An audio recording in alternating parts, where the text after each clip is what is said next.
जय हिंद दोस्तों, कैसे हो। उम्मीद करता हूँ कि आप लोग मस्त होंगे, स्वस्थ होंगे और अच्छे होंगे।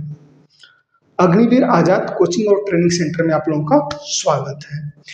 आज हम लोग बात करेंगे कि जो अग्निवीर में कैंडिडेट भर्ती होके जाते हैं परमानेंट, जो अभी वर्तमान में 25% है, क्या यह भविष्य में बढ़ाए जाएंगे?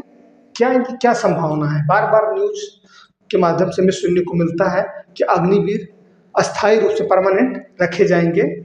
कभी 50%, कभी 80% की बात होती है। देखो दोस्तों, वास्तविकता क्या है। मेरा सेना में 18 साल का अनुभव रहा है, इसलिए मैं आपको बता रहा हूँ। देखो, अभी आपको एक न्यूज प्रसारित हुई है, आप देख रहे होंगे। ये दैनिक जागरण की न्यूज है।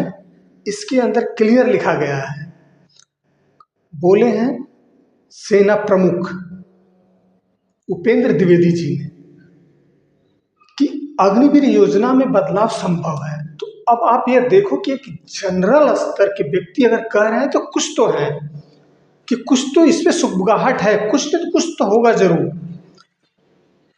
तो ये सत्य है कि अग्निवीर में आने वाले भविष्य में अग्निवीर जो कैंडिडेट हैं, जो भर्ती होके जाते हैं, इनमें परमानेंट की संख्या बढ़ेगी। वास्तविकता इसलिए है कि आप हमेशा सुनते होंगे कि जनरल हैं, वो बोलते रहते हैं कि इंडिया जो है कि ढाई मोर्चे पर लड़ाई लड़ती है। आप सुनते होंगे कि इंडिया ढाई मोर्चे पर लड़ाई लड़ती है। अब ढाई मोर्चे का मतलब समझते हो क्या है?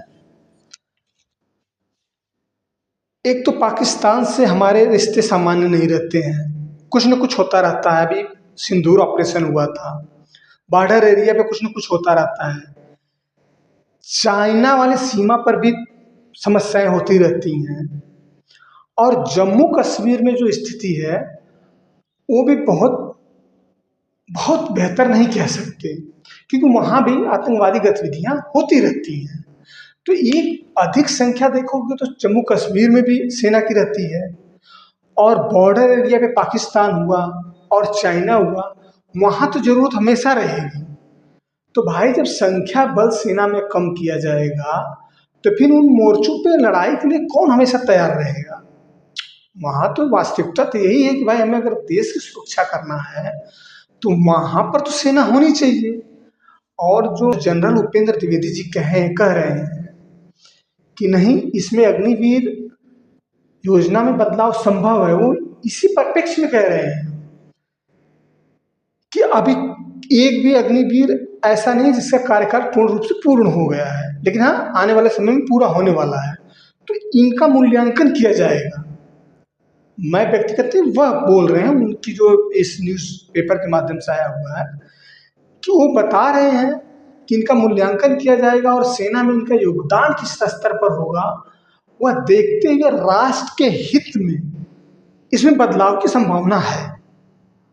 तो ये अग्निवीरों के लिए बहुत बड़ी अपडेट है, खुशी की बात है कि वो सेना में परमानेंट की संख्या, संभावना है कि अधिक से अधिक बढ़ोतरी होगी। तो उससे अगर अधिक बढ़ोतरी होती है तो एक तो भारतीय सेना मजबूत होगी और युवाओं को अस्थायी रूप से रोजगार मिलेगा। तो ये भ्रामक वाली चीजें नहीं है, ये सत्य सत्य है कि हाँ, संभावना दिख रहा है कि कुछ न कुछ बदलाव जरूर होगा, क्योंकि सेना के अंदर कुछ न कुछ चल रहा है। क्योंकि देखो, सेना की जो गतिविधियां होती हैं बहुत गोपनीय रखी जाती हैं। तो ये अगर एक जनरल कुछ कह रहे हैं कि सेना के अंदर अग्निवीरों में की योजना के लिए बदलाव, तो समझो एक बड़ी खबर है। कुछ न कुछ संभव है कि होगा जरूर, और देखने को मिल सकता है आने वाले समय में कि इनकी परमानेंट संख्या अधिक रखी जाए। अभी वर्तमान में आप देखोगे तो 25%, यानी अगर मान लो जो भर्ती होकर जाते हैं युवा, तो 25% इनको रखे जाएंगे और 75% को क्या करेंगे, वापस भेज देंगे। तो ये भी कहीं ना कहीं देखा जाए कि एक शिक्षित युवा, अगर एक सैनिक है, अगर शिक्षित हो रहा है, तो उस पर सरकार के बहुत पैसे खर्च होते हैं। तो वो अधिकतर युवाओं को क्यों छोड़ दे, वो राष्ट्र की सेवा में नहीं लगाएगी। तो इसका भी मूल्यांकन देखो बाकी है। और जो अग्निवीर के लिए आप लोग तैयारी कर रहे हो, तो अपने हौसले बुलंद रखो।